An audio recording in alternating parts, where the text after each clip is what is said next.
Sube, sube, sube, sube la marea,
Bueno, esta es la primera unidad de la materia de inferencia bayesiana causal, que es para la Universidad de San Martín y también se va a dar para la comunidad Bayes plurinacional.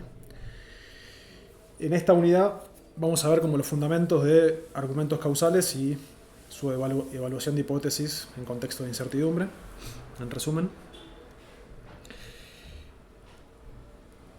Para arrancar, tengamos en cuenta, siempre hay que tener como la diferencia entre las ciencias formales y las ciencias con datos, ¿sí? Todas son ciencias, todas tienen pretensión de alcanzar verdades que valen para todas las personas, ¿sí? Lo que tienen las ciencias formales es que validan sus proposiciones en sistemas axiomáticos cerrados, sin incertidumbre, ¿sí? Entonces, vale. Derivan el teorema vale dentro del sistema axiomático. Y ya tienen una verdad en las ciencias formales, la matemática. Pero en las ciencias con datos, que son el resto, de la física hasta las ciencias sociales, tenemos que alcanzar verdades en contextos de incertidumbre, en sistemas naturales abiertos, digamos, en sistemas naturales abiertos que no conocemos por completo, que tiene variables ocultas, sobre los cuales tenemos incertidumbre. Entonces la pregunta un poco es, ¿qué es una verdad en contextos de incertidumbre? ¿Existe una verdad? Hay quienes dicen que no. Y si no existiera una verdad, entonces todo valdría un poco lo mismo. Acá hay un chiste simplemente para arrancar. Una persona, le está pisando el cuello, le está diciendo, oye, me estás pisando el cuello. Eso es un punto de vista. Se podría decir que me querés hacer tropezar. Y acá una discusión filosófica, pero bastante actual, de la posverdad. En la posmodernidad ya no hay objetividad. Toda historia es igualmente válida, en resumen de lo que dice ahí. Pero me seguís pisando el cuello. ¿Nunca fuiste a la universidad? Me pregunta. O criterio de autoridad. Ahí. Entonces, puede haber, la pregunta un poco es esta, ¿no? ¿Puede haber una verdad que valga para todos y todas si justamente tenemos incertidumbre sobre el valor real de las variables? Lo que vamos a decir acá es, al menos sabemos intuitivamente el concepto de no mentir. ¿Y esto qué es? No afirmar más de lo que sabemos, no asegures que sabes cuando no sabes, pero tampoco ocultes aquello que sí sabes. En ambos casos estaríamos como mintiendo, ¿no? ¿Cómo es esto exactamente? Un ejemplo, que tenemos 3 cajas. Detrás de una caja hay un regalo. La pregunta es, ¿dónde está el regalo? Podemos poner toda la creencia, podemos decir que está en la caja del medio el regalo. Podríamos decir eso, ¿no? En alguna caja, en la del medio. Ya está. Si decimos eso, con certeza absoluta, que el regalo está en la caja del medio, estamos afirmando más de lo que sabemos, porque en realidad no sabemos dónde está. Podríamos distribuir creencias. Acá estamos poniendo más creencia en la del medio que en la de los costados. Pero no tenemos información que nos haga preferir una de las cajas sobre la otra. Estamos afirmando más de lo que sabemos acá. Entonces al final, cuando esto lo conversamos un rato, lo que ocurre es que todo el mundo llega a la misma conclusión, que dada la información que tenemos, lo que hay que hacer es dividir la creencia en tercios. Y lo que estamos haciendo acá es, primero, alcanzamos un acuerdo intersubjetivo. ¿Sí? Llegamos a la misma conclusión, vale para todo el mundo. ¿Y por qué? Porque lo que estamos haciendo acá es cumplir con el principio de no mentir, es decir, maximizar incertidumbre, dividiendo en partes iguales la creencia, en este caso. De esa forma no aseguramos más de lo que sabemos, ¿sí? Maximizando incertidumbre, pero dada la información disponible. Es decir, no ocultamos lo que sí sabemos, no ponemos creencia por fuera de las cajas. Sabemos que están en alguna de esas 3 cajas. Entonces, la ponemos ahí, incorporamos esa información. Es el ejemplo más simple, pero este principio de maximizar incertidumbre, dada la información disponible, es lo que está en el fondo, incluso previo a las reglas al sistema de razonamiento en contexto de incertidumbre. Un sistema de razonamiento en contexto de incertidumbre tiene que preservar, tiene que poder permitirnos esto, alcanzar acuerdos intersubjetivos y fundamentalmente actualizar nuestras creencias preservando esos acuerdos intersubjetivos a medida que observamos nuevos datos. ¿Sí? La pregunta es cómo hacemos eso, porque acá teníamos la creencia previa. Pero ¿cómo hacemos ahora que cuando vemos un nuevo dato actualizamos la creencia previa? Los datos, en todas las ciencias, se interpretan, no tienen un significado en sí mismos, se interpretan a partir de modelos causales. Toda la ciencia propone modelos causales para interpretar los datos. Por ejemplo, en este caso que teníamos las 3 cajas, hay una variable que es la variable oculta, que es el regalo, que está en alguna de las 3 cajas. Y después lo que vimos es la pista. Nos mostraron que la caja del medio estaba vacía. Lo que podemos proponer es un modelo causal, que la pista depende causalmente del regalo. En este caso, la única restricción que estamos poniendo en este modelo causal es que la pista, que notamos con la letra S, de señalar, no puede señalar la misma posición que el regalo. ¿Sí? Entonces, los modelos causales son modelos, además son modelos generativos. Uno puede pensar, un modelo causal genera universos paralelos. Esto es lo que habíamos hecho al principio. Tenemos para un regalo, el regalo puede estar en la caja 1, en la caja 2 o en la caja 3. Y habíamos dividido un tercio, un tercio, un tercio de la creencia. ¿Sí? Eso es lo que habíamos hecho hasta ahora. Esos son 3 universos paralelos. No pueden ocurrir simultáneamente. O ocurre uno, o ocurre otro, o ocurre el siguiente. ¿Sí? Son mutuamente excluyentes. Son universos paralelos. Si el universo paralelo, que la posición del regalo está en la caja 1, fuera cierta, pueden además bifurcarse más universos paralelos. La pista puede ser en la caja 2 o la pista puede ser en la caja 3. Ese tercio de creencia que habíamos asignado a ese universo, ahora lo dividimos otra vez, haciendo eso maximizar incertidumbre, en mitades, en este caso, como no tenemos preferencia. Y eso lo vamos a hacer con cada uno de los universos. Siempre va a haber 2 opciones, nos pueden señalar 2 cajas, que no son la posición del regalo. Entonces, esos valores que llegaron al final de cada uno de los universos, de hecho llega a un sexto a cada uno, es un tercio por un medio, llega a un sexto, eso lo podemos poner en esta tabla, queda una diagonal con ceros porque esos son valores imposibles y el resto son sextos. ¿Sí? Esa es la distribución de creencias conjunta del regalo y la pista, dado el modelo. Estamos incorporando la información disponible y estamos maximizando incertidumbre dada la información disponible. En este caso, la información disponible es el modelo. Asumimos que el modelo causal es cierto y maximizando incertidumbre dado ese modelo causal, tenemos esta distribución de creencias a priori conjunta. ¿Sí? Además, la creencia conjunta intersubjetiva inicial. Ahora, estamos en el mismo punto que antes. Tenemos la creencia previa, ¿no? Conseguimos la creencia previa dado un modelo causal. Vamos a querer hacer 2 cosas. Y esto es como vamos a tratar de redescubrir las reglas de la probabilidad. ¿Cuál es la probabilidad de que el regalo esté en una cierta caja? Bueno, en la caja 1, por ejemplo. Bueno, hay 3 universos paralelos, en realidad hay 2 solamente. La columna de que el regalo está en la caja 1 está en tres universos. En un universo es imposible y en los otros 2 es un sexto. Sumamos la creencia que asignamos a todos los universos donde el regalo está en la caja 1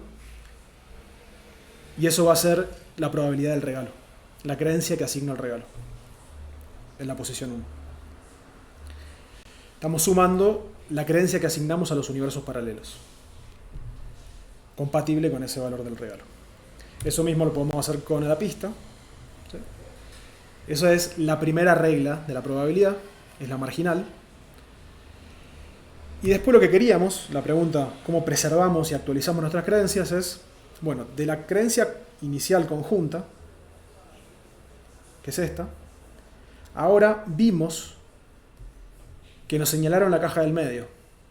Es decir, la variable S es igual es el renglón del medio, justamente, que está un poco más oscuro. Esa es de la creencia previa, esa es la única creencia que sigue siendo compatible con el dato, que es compatible con el dato. Son los universos compatibles con el dato. Estos son los únicos universos que son compatibles con la observación. Ya sabemos que el resto de los universos son imposibles. Los tiramos al tacho directamente. Nos quedamos con los universos compatibles. Y nos quedamos con ese renglón. Esa es la creencia compatible con el dato. La creencia inicial compatible con el dato. Y esa es nuestra nueva creencia en principio. ¿Está bien? Ya está. Terminamos. Simplemente nos quedamos con cosas compatibles. Esa es nuestra nueva creencia. Actualizamos creencia. El punto es que si sumamos cuánta creencia nos queda 1/3. Y para expresarla nuevamente como creencia total, como si fuera un 100%, la dividimos por ese tercio y nos queda de vuelta como nueva creencia. Es decir, la normalizamos de vuelta. La dividimos por la suma que teníamos ahí, que es 1/3. Y esa es la otra regla de la probabilidad. Y nos da esta conclusión. Interpretamos, actualizamos creencias y tenemos simplemente con la creencia preservando la creencia previa que es compatible con el dato y renormalizándola tenemos nuestra nueva creencia. Entonces pusimos un medio y un medio de creencias después de haber visto la pista dado este modelo causal. Entonces hay dos reglas de la probabilidad. Solamente. No hay nada más. La regla de la izquierda, que le llaman la regla del producto, que es este principio de coherencia, que nos quedamos con la creencia previa, esto que está en el numerador, es la creencia previa que es compatible con el dato, y la renormalizamos y tenemos nuestra nueva creencia. Y lo que es la regla de la suma, que también es como el principio de integridad, que es esto que sumamos la creencia que asignamos a los universos paralelos. Lo que distribuimos en los diferentes universos, cuando lo volvemos a sumar, vuelve a sumar lo mismo. No perdemos ni creamos creencia. Integramos. Y estas son las reglas de la probabilidad.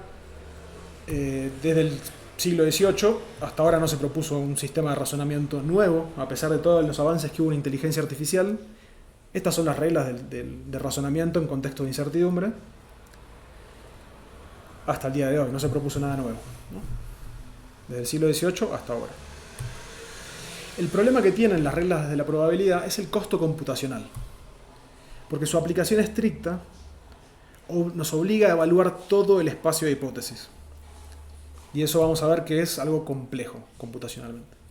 Entonces, históricamente, las reglas de la probabilidad nacen en el siglo XVIII, las primeras soluciones analíticas. Lo que hace la física estadística en el siglo XIX es maximizar incertidumbre, dada la información disponible. Es prácticamente es lo mismo, en definitiva. Encuentran más soluciones de la probabilidad, soluciones analíticas. Pero después hay un punto en el siglo XX donde ya las soluciones analíticas no se pueden alcanzar, como que no todo tiene solución analítica. Y no se puede resolver, ¿sí?, analíticamente. Y eso fue un límite muy, muy importante para la regla de la probabilidad. Entonces, lo que se hizo en el siglo XX, en vez de evaluar todo el espacio de hipótesis, se proponen estimaciones puntuales. Esto de entrenar un modelo. Tenemos un modelo que tiene parámetros. Entrenamos el modelo, como optimizamos, agarramos dentro del espacio de hipótesis la que maximiza una función de costo y usamos esa para predecir. Pero en realidad tenemos incertidumbre. No estamos computando o evaluando nuestra incertidumbre respecto de todos los parámetros posibles. Eso recién se puede hacer ahora desde las vísperas del siglo XXI y a partir del siglo XXI fundamentalmente comienza a ser posible evaluar todo el espacio de hipótesis mediante lo que es la aproximación a la aplicación estricta de la regla de la probabilidad. Así que en algún punto son nuevas las reglas de la probabilidad. La aplicación estricta de la regla de la probabilidad es algo nuevo históricamente, a pesar de que se conocían hace mucho tiempo. ¿Y por qué son? Bueno, la lógica booleana, ¿no? Cuando pensamos en un tipo de datos booleano, pensamos en verdadero o falso, ¿sí? El tipo de datos de computación, 0-1, true-false. Sin embargo, si uno lee el libro de Boole habla de probabilidades. de valores de verdad que son en realidad probabilidades. Van entre 0 y 1. Podemos pensarlo como distribuciones de creencia también. Y el problema que tiene esta lógica extendida, que es la booleana si quieren, el problema de la lógica extendida es la complejidad computacional. Si uno tiene 27 variables, o sea, las letras del alfabeto, en una lógica binaria de ceros y unos, asignamos valores a las variables y con las reglas de la lógica calculamos las combinaciones. ¿Sí? Y con 27 bits nos alcanza. En la lógica probabilística, tenemos que asignar una probabilidad a cada posible combinación de todas las posibles, está mal escrito, ¿no?, de valores. En concreto, ¿cuál es la probabilidad de que todas las variables sean verdaderas? Que A sea verdadera, que B sea verdadera, que Z sea verdadera. Tenemos que asignar una probabilidad. ¿Cuál es la probabilidad de que A sea falsa y el resto verdaderas? Tenemos que asignar una probabilidad. Y así, sucesivamente, todas las combinaciones, salvo la última, que es simplemente lo que quedó, la probabilidad que no asignamos al resto. Y esos son 2 a la 27 menos 1 números reales. Son un montón. Explota, son los universos paralelos, explota computacionalmente. Este es el problema computacional de la regla de la probabilidad. Y acá es donde empiezan a entrar en juego las soluciones a este problema, que son, por un lado, son las redes bayesianas. Y es bueno, de la conjunta, que nos obliga, una conjunta tiene el problema de la dimensionalidad. Tenemos una variable, tenemos todas las variables con sus dimensiones, con sus posibles valores. Explota eso, la cantidad de universos paralelos. Esto lo podemos descomponer, por ejemplo, de esta forma. Probabilidad, son 5 variables que no tienen significado todavía. Agarramos la primera variable, multiplicamos la probabilidad de esa variable por el resto de las 4 variables dada la primera. Esa igualdad vale. ¿Por qué vale? Porque esta segunda parte, que es el resto de las 4 variables, dada la primera, es un posterior, si quieren. Es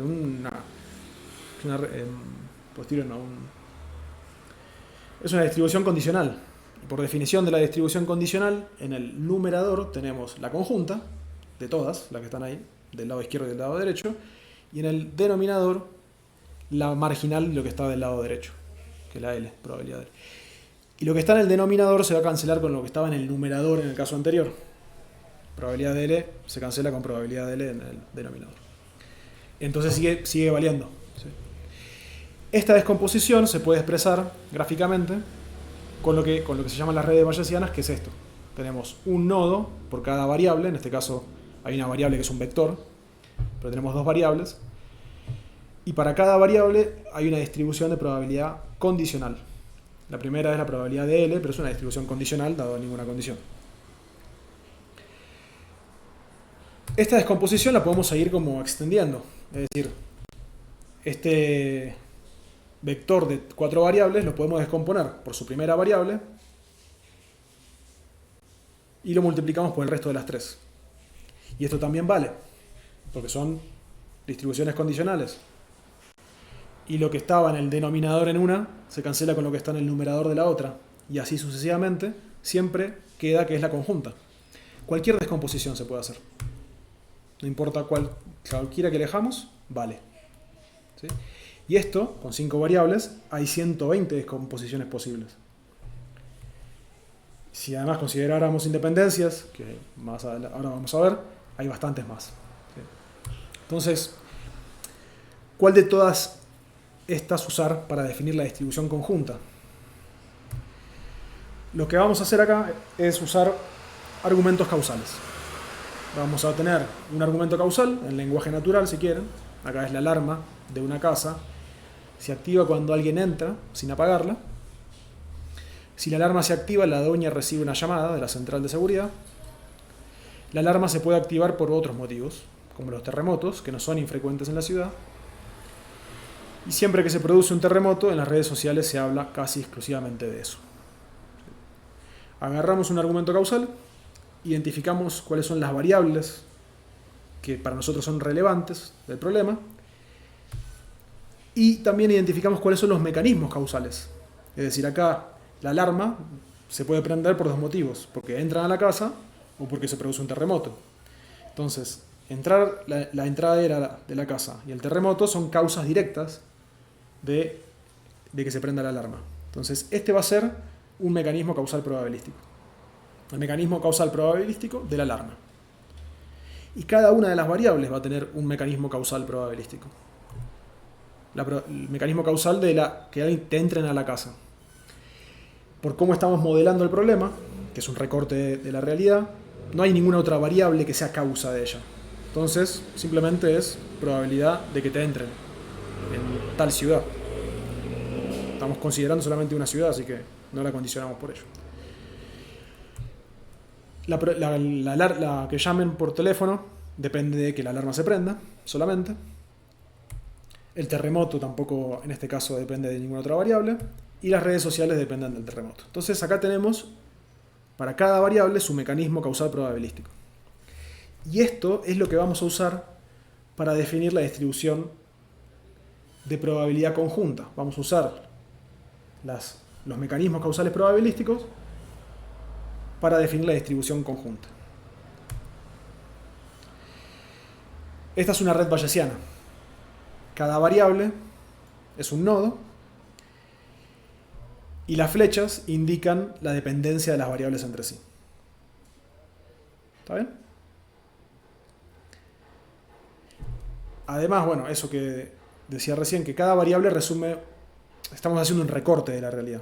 Cada variable en principio resume el comportamiento de un sistema complejo, es decir, el terremoto es algo complejo, tiene varias variables internas, se podría modelar eventualmente, en este caso no lo queremos hacer, ¿sí? Vamos a recortar la realidad. Estos mecanismos causales vamos a ver que son útiles para definir distribuciones conjuntas en espacios de alta dimensión. Es decir, justamente las conjuntas son un problema cuando empezamos a tener muchas variables. Y los mecanismos causales nos van a permitir reducir la complejidad computacional de la definición de la distribución conjunta. En este caso teníamos 5 variables. Una descomposición posible es esta. Y vamos a ver más adelante ahora, en unos segundos, minutos, que vamos a poder hacer esta cancelación. Van a valer estas independencias, que son nuestros mecanismos causales. ¿Sí? Y vamos a poder expresar la distribución conjunta como el producto de los mecanismos causales probabilísticos. ¿Sí? Eso es la idea fundamental de una red bayesiana causal. Usar las distribuciones condicionales que representan mecanismos causales. El producto de ellas define la distribución conjunta. La conjunta va a tener una complejidad 2 a la cantidad, si fuera binario, ¿no? 2 a la cantidad de variables. Y las otras va a estar reducido. En este caso la diferencia puede no ser tanta, pero es algo que es útil en términos prácticos, en ejemplos, en cualquier otro ejemplo. Además, es muy importante lo siguiente, los mecanismos causales probabilísticos se van a poder definir intuitivamente, vamos a poder entender qué significan. A diferencia de las distribuciones condicionales generales, que no vamos a tener una intuición de qué significa. Por ejemplo, esto, probabilidad de que llamen dado la alarma. Eso ya habíamos dicho, que la alarma siempre prende cada vez que suena, que llaman cada vez que suena la alarma, casi que es probabilidad 1. Si la alarma está prendida, entonces llaman. Si la alarma está apagada, entonces no llaman. Es prácticamente eso. Y tenemos una intuición del mecanismo causal. Pero ¿qué significa, por ejemplo, la probabilidad del terremoto dado que llamaron por teléfono? No tenemos intuición, ¿sí? Entonces los mecanismos causales además nos ayudan por ese lado. Nos permiten definirlo intuitivamente. Entendemos a qué nos estamos refiriendo. Y además, con la definición de estos mecanismos causales probabilísticos y las reglas de la probabilidad, podemos sacar todas las conclusiones posibles, derivar todas las distribuciones marginales y condicionales. ¿Sí? ¿Por qué? La definición de los mecanismos causales nos permite definir la conjunta. Las reglas de la probabilidad nos van a permitir de la conjunta sacar todas las conclusiones. Entonces, vamos a proceder de esta forma, generalmente. Por ejemplo, en este caso, teníamos la probabilidad que entren a la casa. Y acá vamos teniendo intuiciones. Si sabemos cómo ocurre, conocemos la realidad, sabemos que una vez cada 3 años te entran a la casa, o entran a una casa cada 1000 días, una casa cada 1000 por día. Podemos poner esta distribución condicional para la entradera. Hay 1 de cada 1000 veces entran, 999 de cada 1000 no entran. ¿Sí? Siempre estamos notando la variable, el espacio de hipótesis con una mayúscula y los valores con las minúsculas. A veces le pongo el numerito cerca. Con el terremoto también. Hay 3 terremotos leves por año. Entonces 3 dividido 3, 165. Hay un terremoto. Las redes sociales, siempre que hay un terremoto, se habla en las redes sociales del tema. Sería así, digamos, la distribución de probabilidad. Pero esto no conviene que sea tan fuerte, porque no estamos haciendo un recorte de la realidad, ¿sí? Entonces, claramente algo se nos va a estar escapando. Entonces, conviene nunca tener tanta certeza. Vamos a decir, pongámosle un poquito siempre de incertidumbre a nuestras distribuciones de probabilidad, a pesar de que sean así, directas. Entonces, en vez de poner 1,0, ponemos 0,99, 0,01. Lo mismo con la llamada, también, que se prende o se apaga en función de la alarma. Bueno, le ponemos un poquito de incertidumbre. Y después la alarma se prende por 2 motivos: que entren o que haya un terremoto. En el caso, cada una de los renglones, fíjense, es una distribución de probabilidad distinta, tiene que integrar uno. En el caso donde la alarma es donde no entran a la casa, sabemos que no entraron a la casa y sabemos que no hubo terremoto a la casa. Esa va a ser una distribución de probabilidad, primer renglón.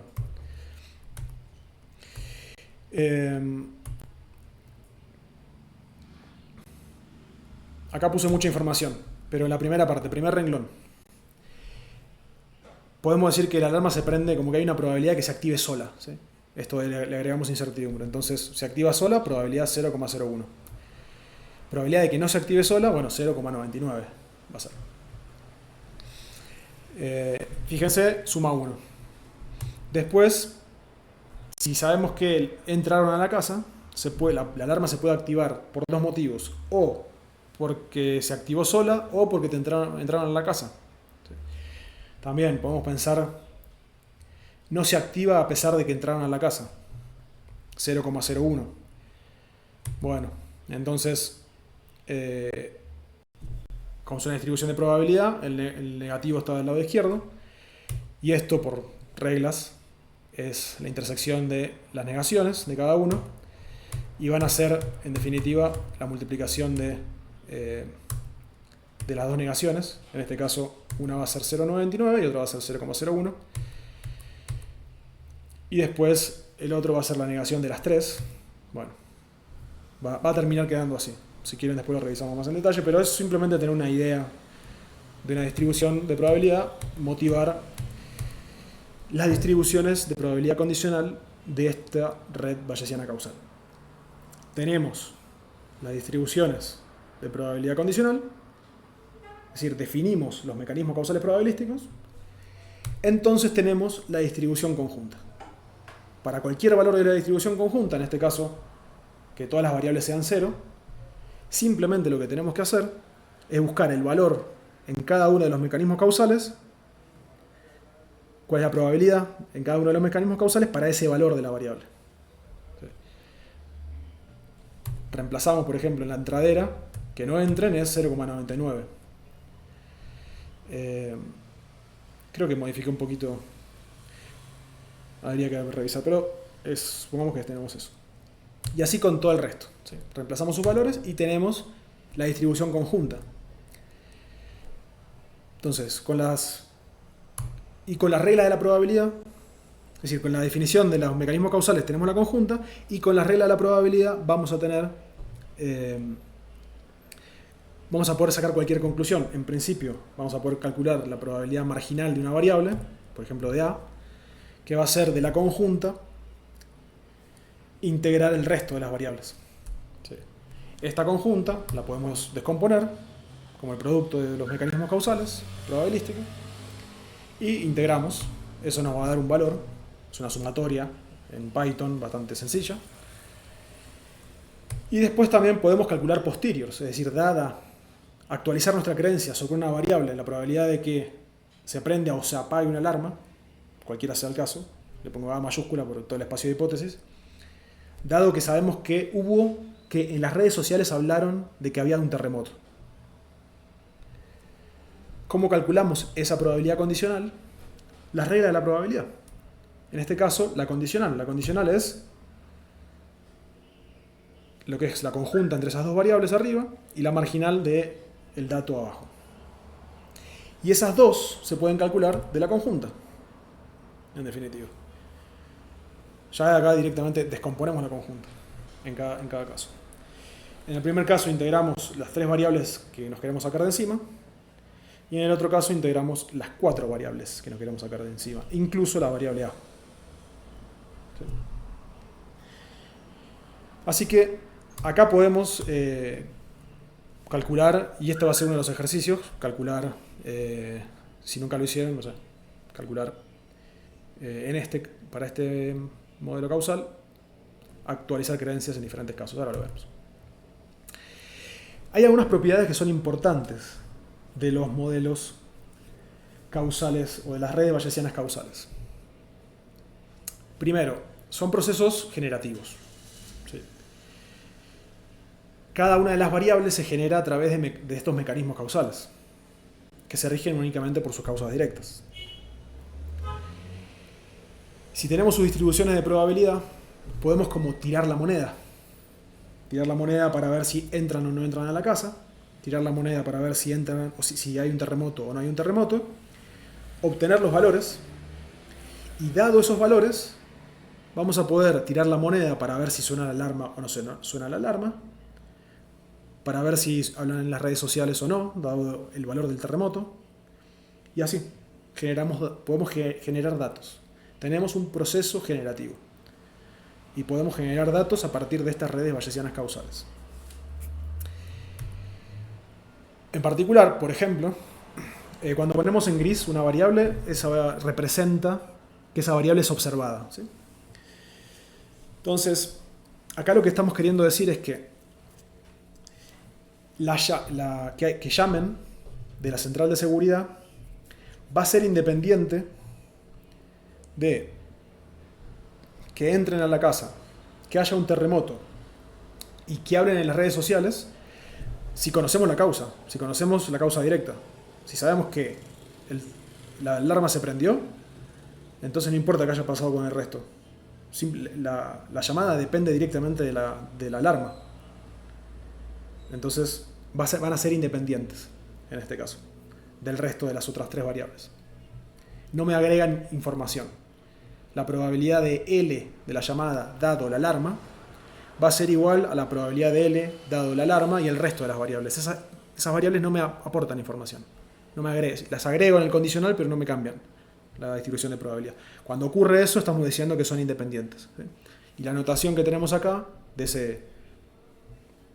esos 2 palitos perpendiculares, indica independencia. Que es, por definición, es lo que está ahí abajo. Esas 3 variables no nos importan. La distribución de probabilidad no cambia. Pasa algo parecido cuando observamos un terremoto. Si observamos un terremoto, que es la causa directa de las redes sociales, el resto de las variables no me van a aportar más información. Las redes sociales se prenden simplemente por si hay un terremoto o no. ¿Está bien? Entonces va a valer también esta independencia acá. R va a ser independiente del resto del grafo, dado su causa directa que esté. Sin embargo, esta idea no se aplica siempre. Por ejemplo, la probabilidad de que la alarma esté prendida, dado cualquier valor de entradera y terremoto, va a ser distinta si sabemos que de la central de seguridad llamaron por teléfono. ¿Está bien? ¿Por qué? Porque vamos a hacer como inferencia. Si llamaron por teléfono, entonces la alarma estaba prendida. Seguramente. Casi es obvio. Llaman porque la alarma está prendida. Llamaron, la alarma está prendida. Entonces la distribución de probabilidad cambia. ¿Sí? Va a ser más probable en este caso que la alarma esté prendida cuando llaman por teléfono, antes de observarse el valor de la alarma. Entonces, en este caso, la variable alarma no es independiente de la llamada, dadas sus causas directas. Va a ser solamente independiente de las redes sociales en este caso. Entonces, lo que ocurre en las redes bayesianas causales es que las variables son independientes de sus no descendientes, dadas sus causas directas. Si condicionamos por las causas directas de una variable, esa variable es independiente solamente de sus no descendientes. ¿Sí? Este es el principio fundamental de independencia de las redes bayesianas causales, o las redes bayesianas. Gracias a esta independencia, este principio, acá tenemos una descomposición de la conjunta. Es una de las 120 descomposiciones posibles. Pero fíjense que cada una de las distribuciones de probabilidad que elegimos no tienen variables que sean sus descendientes. La probabilidad condicional de A no contiene a la L. ¿Sí?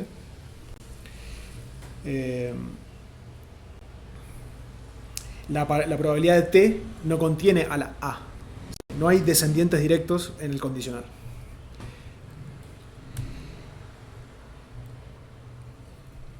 Sabemos, sabemos o lo podemos calcular si quieren, porque esto se puede calcular revisando justamente estas igualdades.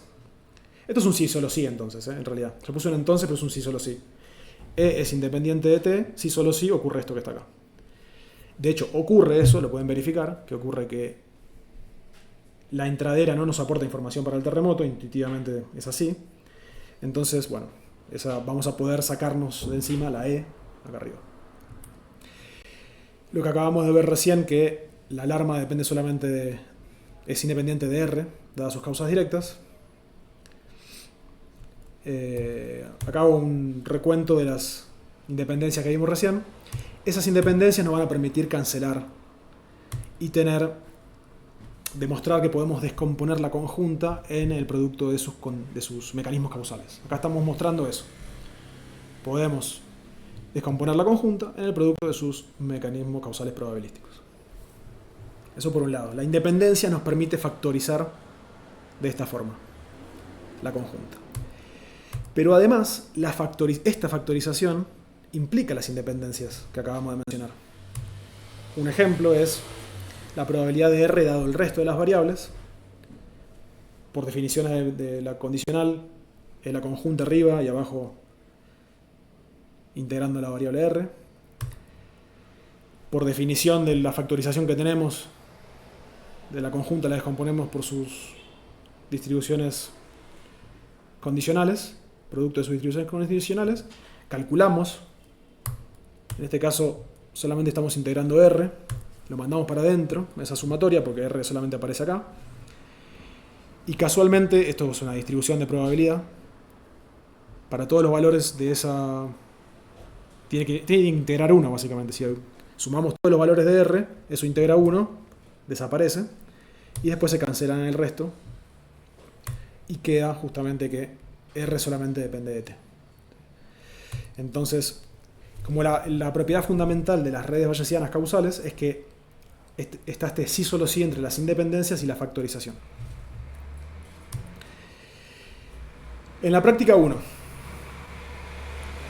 tenemos dos prácticas en la unidad 1.1. La primera práctica es estimar hipótesis internas a los modelos. Esto es optativa, no se va a evaluar, pero es para que jueguen, y acá proponemos que revisen 4 casos distintos. Estimar y comparar los siguientes casos. Consecuencia común observada y no observada. Acá estamos en el primer punto.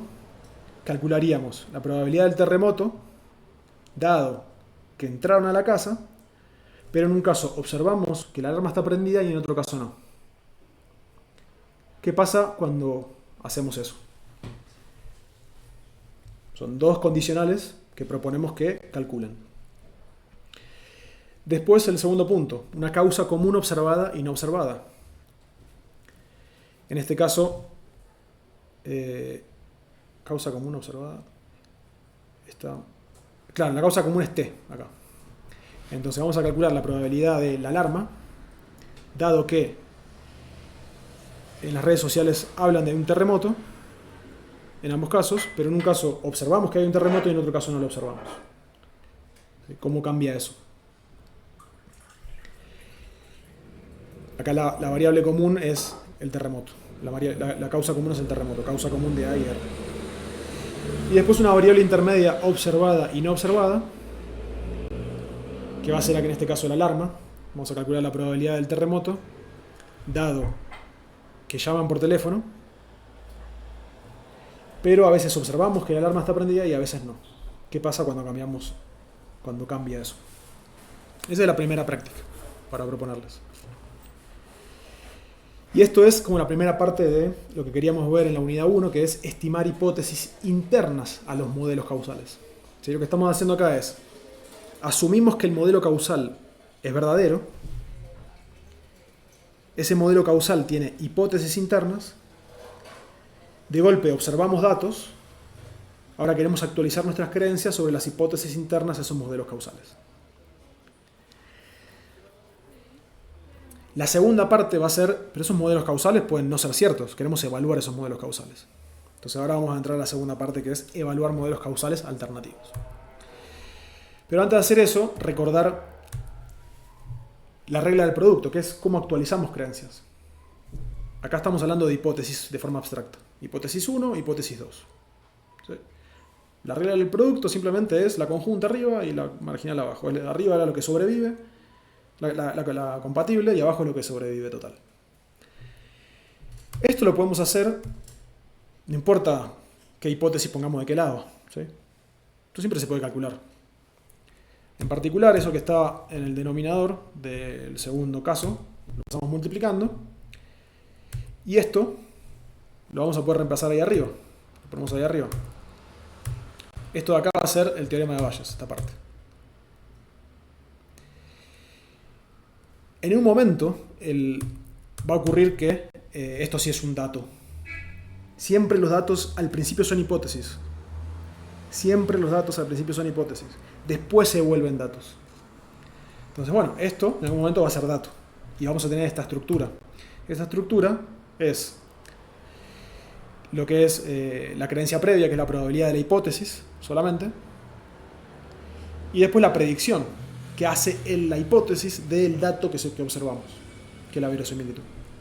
Eso es lo que está en el denominador del teorema de Bayes, ¿no? Este es el teorema, esta es la distribución condicional, y lo que está en el numerador lo descomponemos como prior y verosimilitud, y esto es lo que se conoce como el teorema de Bayes.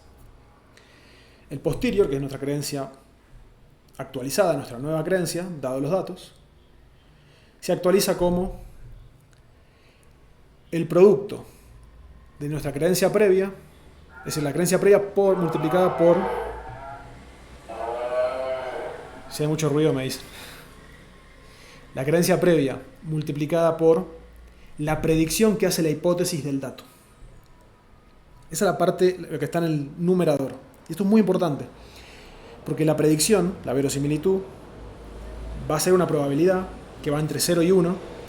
Si la hipótesis predice con 0 el dato, va a multiplicar un 0 por la creencia previa y en el posterior nos va a quedar 0. La hipótesis se hace falsa. Si la verosimilitud, si la hipótesis predice con 1 el dato observado, predijo con 1 el dato observado, va a multiplicar 1 por la creencia previa y toda la creencia previa va a pasar a posteriori. Después la evidencia, ahora la vamos a revisar. Siempre hay que tener en cuenta que estamos implícitamente, en este caso, asumiendo que conocemos cuál es el modelo causal subyacente. ¿Sí? Asumimos que conocemos la realidad causal subyacente, es para un modelo. Dentro de ese modelo hay una hipótesis, esa hipótesis predice el dato de cierta forma. Lo que está abajo, esto que decía, lo que está acá abajo, ¿qué es? Es la predicción que hace el modelo de los datos. Y por la regla de la suma, Esto va a ser la predicción que se hace con la contribución de todas las hipótesis.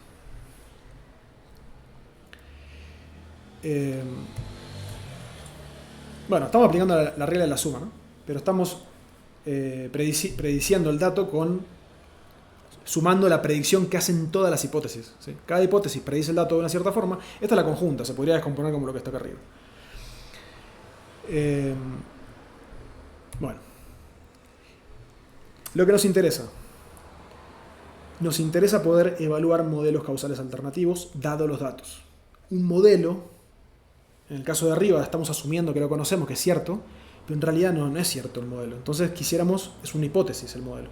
Entonces como hipótesis queremos evaluarla y para eso vamos a aplicar la regla de la probabilidad, calcular el posterior, y un posterior acá en este caso, la estructura nos va a dejar esta estructura de acá.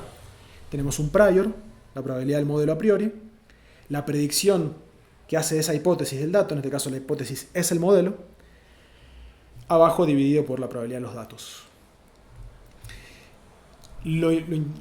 Fíjense que lo que está en el denominador, en la parte de arriba, está en el numerador en la parte de abajo, la evidencia. ¿Sí? Por eso recién mirábamos un poquito la evidencia y ahora vamos a revisar en detalle este punto. Vamos a proponer un modelo alternativo al que habíamos visto de las cajas. En este caso vamos a suponer que existe una variable más que no estábamos teniendo en cuenta antes, que era que la persona eligió una caja. Alguien elige una caja. Elige la caja, en este caso, 1. Eso también es dato. Y la pista depende ahora no solamente de la posición de la caja, sino también de la posición de la caja que se eligió. ¿Sí?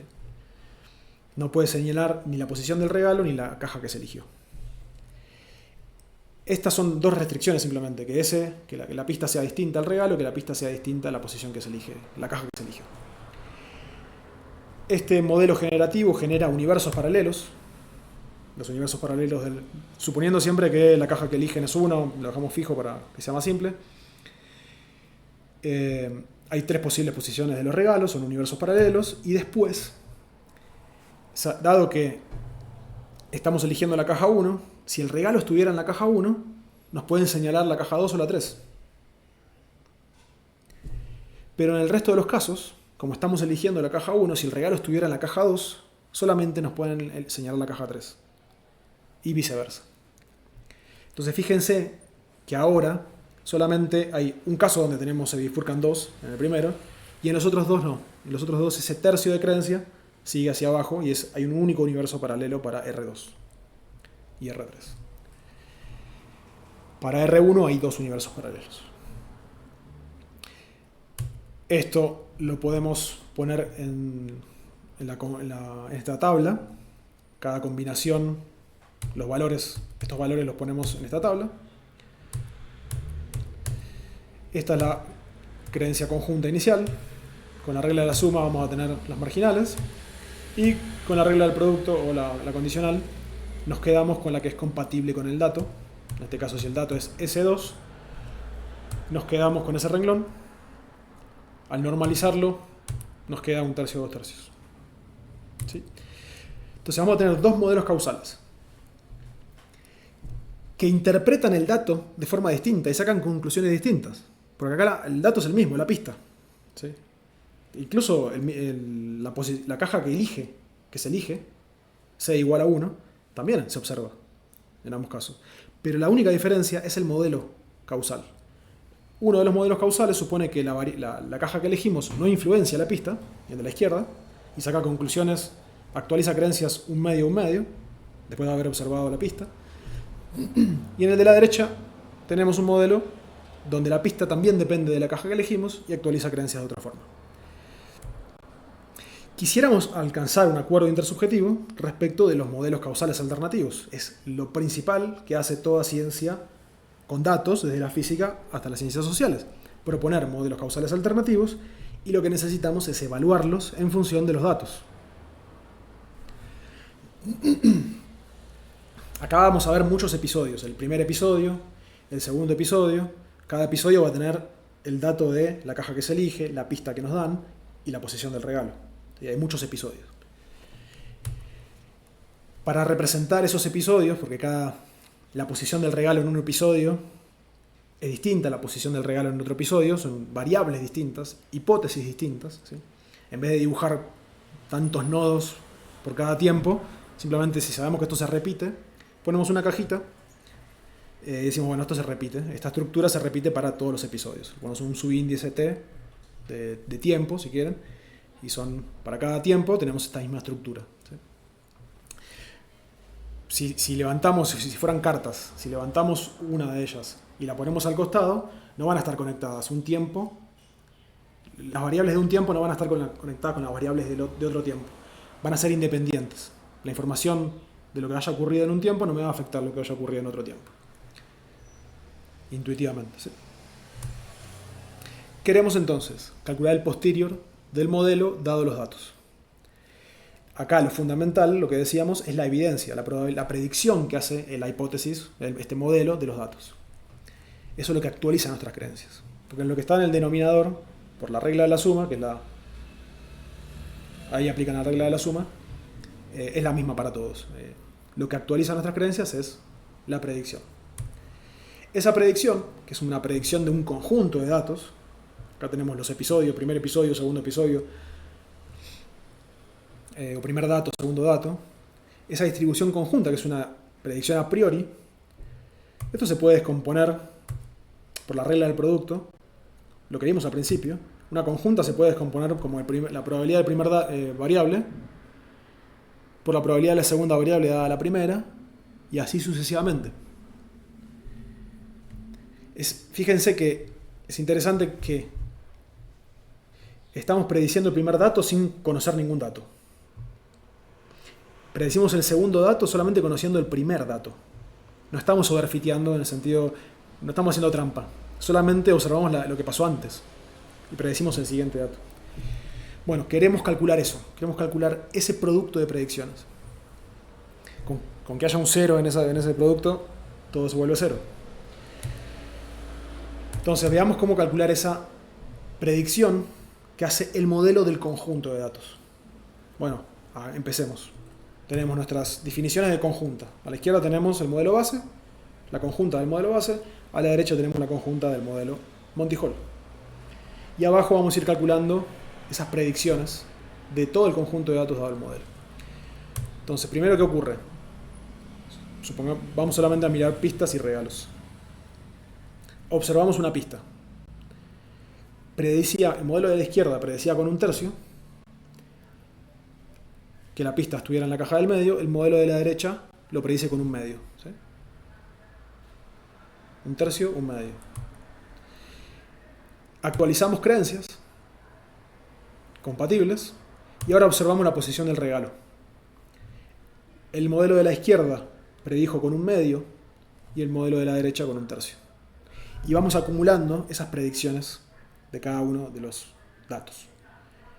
Siguiente episodio, son independientes, así que como que renuevo la distribución conjunta. Observamos la pista. Cada modelo la predice el de la izquierda con un tercio, el de la derecha con un medio. Actualizamos creencias. Observamos la posición del regalo. En este caso, el modelo de la izquierda predice con un medio, el de la derecha con 2/3. Y se van acumulando las predicciones. A partir de esto vamos a poder calcular el posterior. Y este es el posterior. Si generamos datos a partir del modelo Monty-Hall, que es el que está acá arriba, y después evaluamos los modelos causales a partir de esos datos, vamos a poder distinguir que el modelo correcto es justamente el modelo Monty-Hall. Generamos datos con el modelo Monty-Hall, después los evaluamos y nos damos cuenta que era el modelo correcto, ¿sí? Esto es lo que va a ser el ejercicio principal de lo que es la entrega de la unidad 1.1. Queremos que hagan este ejercicio de evaluar el posterior de los modelos dados los datos. Revisemos un poquito esto.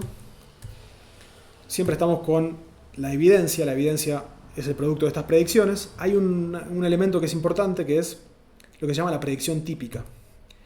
La predicción típica es, yo tengo muchas predicciones arriba, tengo n predicciones en este caso, es un número que yo puedo reemplazar cada una de las predicciones y vuelvo a tener la misma predicción conjunta. Termina siendo la medida geométrica. Si nosotros calculamos la medida geométrica, esa va a ser la predicción típica, digamos.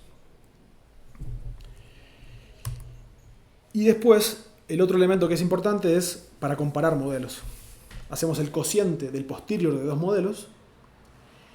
Van a ver que se cancelan los priors. Si tenemos priors iguales, se cancelan los priors y se cancelan los denominadores. Simplemente queda el cociente de las predicciones, creo que actualiza nuestras creencias. A esto se le conoce como el Bayes factor. Y en escala logarítmica, el Bayes factor en escala logarítmica va a ser la diferencia de predicción en órdenes de magnitud.